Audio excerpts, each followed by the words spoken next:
Assalamualaikum warahmatullahi wabarakatuh.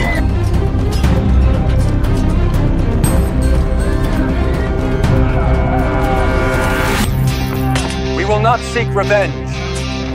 Show them mercy. Halo, jumpa lagi di channel Emma Berkisah. Semoga rezeki teman-teman senantiasa berlimpah bagi yang subscribe, like, share, komen positif. Terima kasih. Dalam sejarah Islam ada nama-nama besar yang dikenang karena keberanian, kebijaksanaan, dan ketakwaannya. Di antara mereka, salah satu yang paling bersinar di tengah perang salib yang berkecamuk dan konflik antara kekuatan besar dunia. Dia tampil sebagai pemimpin yang bukan hanya gagah di medan perang, tapi juga mulia dalam akhlaknya. Hari ini, kita akan menyelami sebuah kisah heroik yang menggema dalam sejarah Islam dan dunia.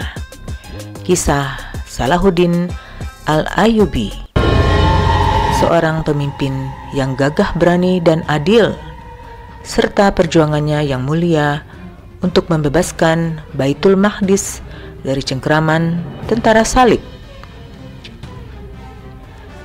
Yerusalem atau Al-Quds adalah kota suci bagi tiga agama besar.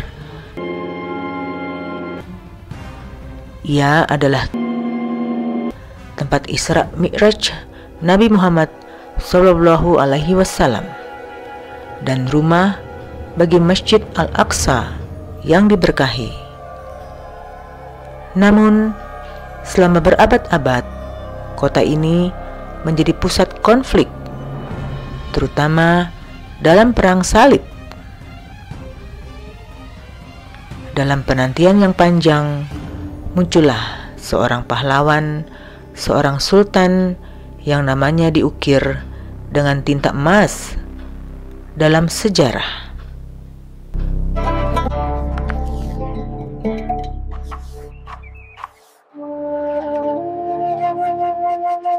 Siapakah sebenarnya Salahuddin Al-Ayyubi? Bagaimana ia berhasil menyatukan kekuatan umat Islam dan merebut kembali kota suci ini? Kisah ini adalah bukti nyata janji Allah bahwa kebenaran akan selalu menang atas kebatilan. Mari kita ikuti kisahnya.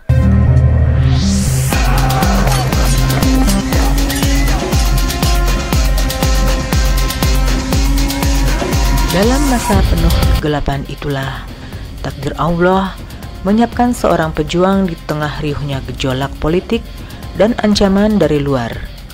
Maka lahirlah Salahuddin Yusuf bin Ayyub pada tahun 1137 Masehi di Tikrit, Irak. Keluarganya adalah kabilah Qudri yang terkemuka. Dikenal akan keberanian dan kesetiaan mereka. Sang ayah Najmuddin Ayyub dan pamannya Sirkuh adalah sosok-sosok yang disegani dalam militer dan politik.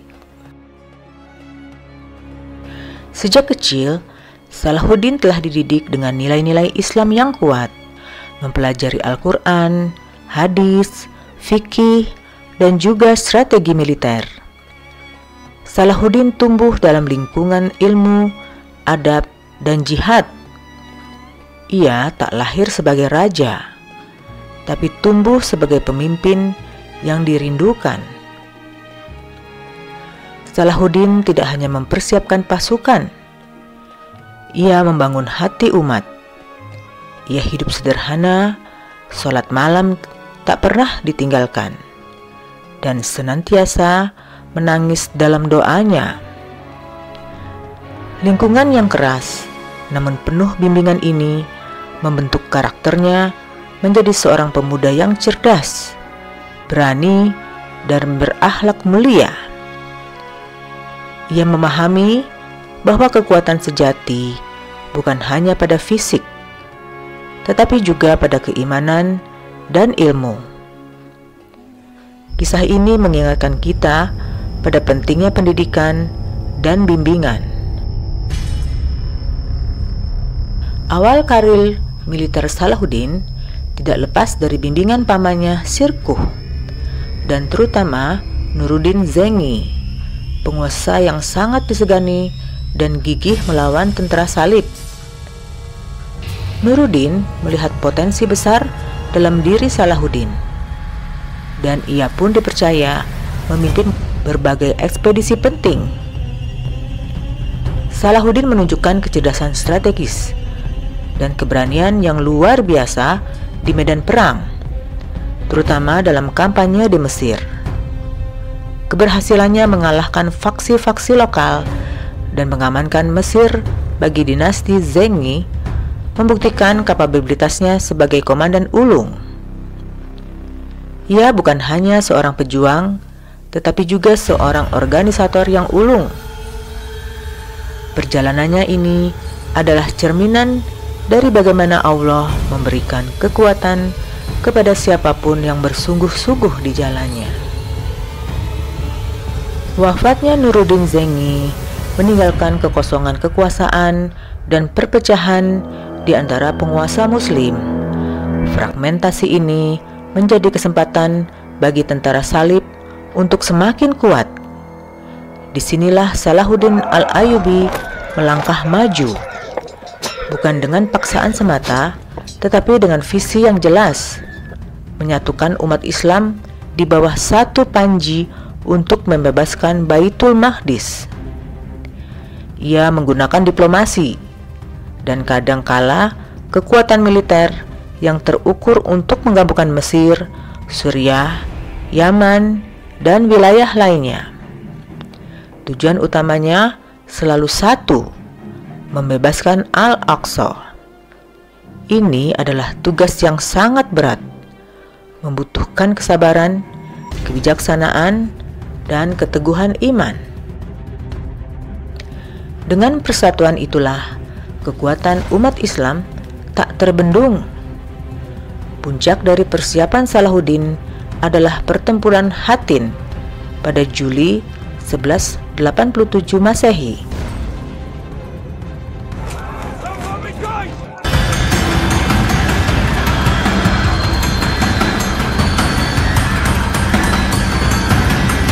Dipicu oleh provokasi dan pengkhianatan Renald the Catalan yang terus-menerus menyerang karavan Muslim, Salahuddin mengambil keputusan strategis untuk menghadapi seluruh kekuatan tentara salib di dataran tinggi Hattin dekat Danau Tiberias. Dalam sebuah mahakarya strategi militer, Salahuddin berhasil menjebak pasukan salib yang kehausan dan kelelahan. Ia memotong akses mereka ke air, membakar semak-semak di sekitar mereka, dan secara sistematis menghancurkan barisan musuh. Pertempuran ini adalah kemenangan mutlak bagi umat Islam, yang tidak hanya mengalahkan musuh secara fisik, tetapi juga secara moral. Kemenangan ini adalah janji Allah bagi mereka yang berjuang di jalannya dan sungguh-sungguh dengan sabar. Pertempuran Hattin adalah pukulan telak yang membuka jalan bagi pembebasan Baitul Maqdis. Perhatian Salahuddin langsung tertuju pada satu tujuan utama, Baitul Maqdis. Ketika pasukannya memasuki Baitul Maqdis, Salahuddin menangis. Bukan karena kemenangan dunia, tapi karena ia diberi amanah oleh Allah untuk menebus kehormatan umat Islam.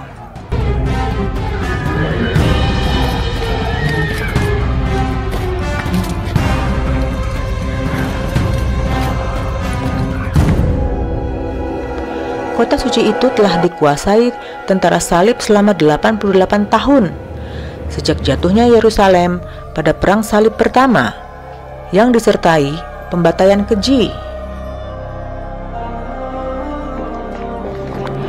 Pada 20 September 1187 Masehi, pasukan Salahuddin mengepung Yerusalem. Setelah pengepungan singkat dan negosiasi dengan balian dari Ibelin, perwakilan warga Kristen, Salahuddin menunjukkan akhlak yang mulia. Ia menjamin keselamatan jiwa, harta benda bagi mereka yang ingin pergi. Sebuah tindakan yang sangat kontras dengan kekejaman yang dilakukan tentara salib ketika mereka merebut kota itu. pada 27 Rajab 583 Hijriah atau 2 Oktober 1187 Masehi, tepatnya pada peringatan Isra Mi'raj, Salahuddin memasuki Yerusalem dengan penuh kedamaian. Ini adalah kemenangan yang dinanti-nantikan umat Islam selama hampir 1 abad.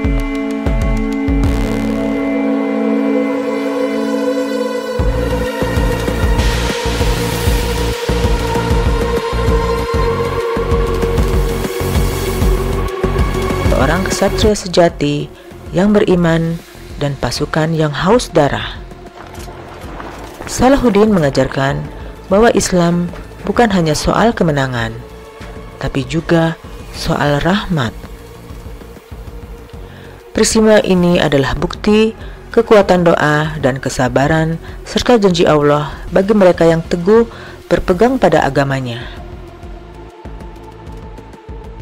Salahuddin bukan hanya seorang penakluk ulung, tapi juga seorang pemimpin yang adil, beradab, dan penuh kasih. Setelah membebaskan Yerusalem, ia tidak melakukan pembalasan dendam. Ia melindungi situs-situs suci Kristen, mengizinkan peziarah untuk datang, dan memastikan keamanan bagi semua penduduk. Para sejarawan Kristen mengakui kemuliaan akhlaknya.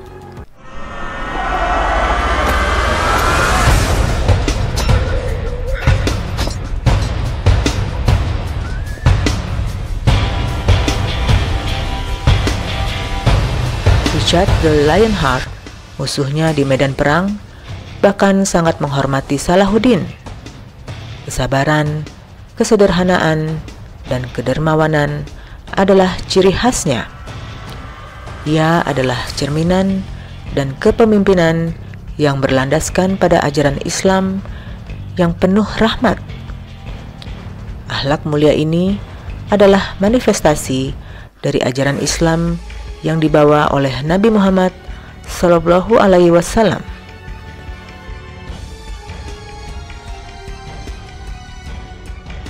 Prinsip rahmat bagi semesta alam inilah yang Salahuddin terapkan dalam kepemimpinannya. Pembebasan Yerusalem memicu Perang Salib ketiga yang dipimpin oleh raja-raja terkuat Eropa, termasuk Richard the Lionheart dari Inggris. Pertempuran sengit terjadi, menguji ketahanan Salahuddin dan pasukannya. Meskipun Richard adalah pejuang yang tangguh, ia tidak pernah berhasil merebut kembali Yerusalem. Perang ini berakhir dengan perjanjian Ramlah, di mana Yerusalem tetap di bawah kekuasaan Muslim. Namun, peziarah Kristen diizinkan masuk.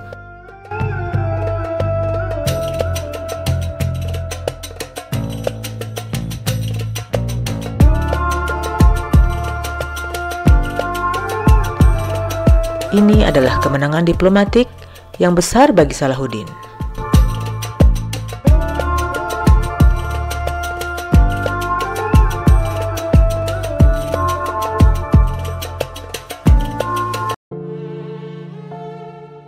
Pada Maret 1193 Masehi, tidak lama setelah mencapai impian hidupnya, Salahuddin wafat di Damaskus. Ia meninggalkan warisan yang tak ternilai. Bukan hanya kemenangan militer, tapi juga teladan kepemimpinan yang adil dan beradab. Ketika ia meninggal, sedikit sekali harta yang dimilikinya, karena sebagian besar telah disedekahkan. Kehidupan Salahuddin adalah pengingat bahwa kemenangan sejati datang dari kesabaran dan ketaatan kepada Allah. Kemenangan dan pertolongan Allah adalah buah dari perjuangan dan keimanan. Ia tak mewariskan istana, tapi mewariskan semangat dan teladan. Hari ini, setiap Muslim yang berdoa di Masjid Al-Aqsa berhutang pada perjuangannya. Kisah Salahuddin Al-Ayyubi adalah lebih dari sekedar cerita perang. Ini adalah kisah tentang iman, persatuan, strategi, dan kemuliaan akhlak. Ia menunjukkan kepada kita bahwa seorang pemimpin sejati adalah mereka yang memegang teguh nilai-nilai keadilan, bahkan di hadapan musuh sekalipun. Warisan Salahuddin masih hidup hingga hari ini, menginspirasi jutaan muslim di seluruh dunia untuk mencintai Baitul Maqdis dan meneladani kepemimpinan yang adil. Semoga kita dapat mengambil pelajaran berharga dari perjuangannya dan terus mendoakan kedamaian dan keadilan di Tanah Suci. Hari ini, Masjid Al-Aqsa kembali berada dalam ancaman. Tapi kisah Salahuddin menjadi pengingat bahwa dengan iman, kesabaran, dan persatuan umat Islam mampu bangkit kembali.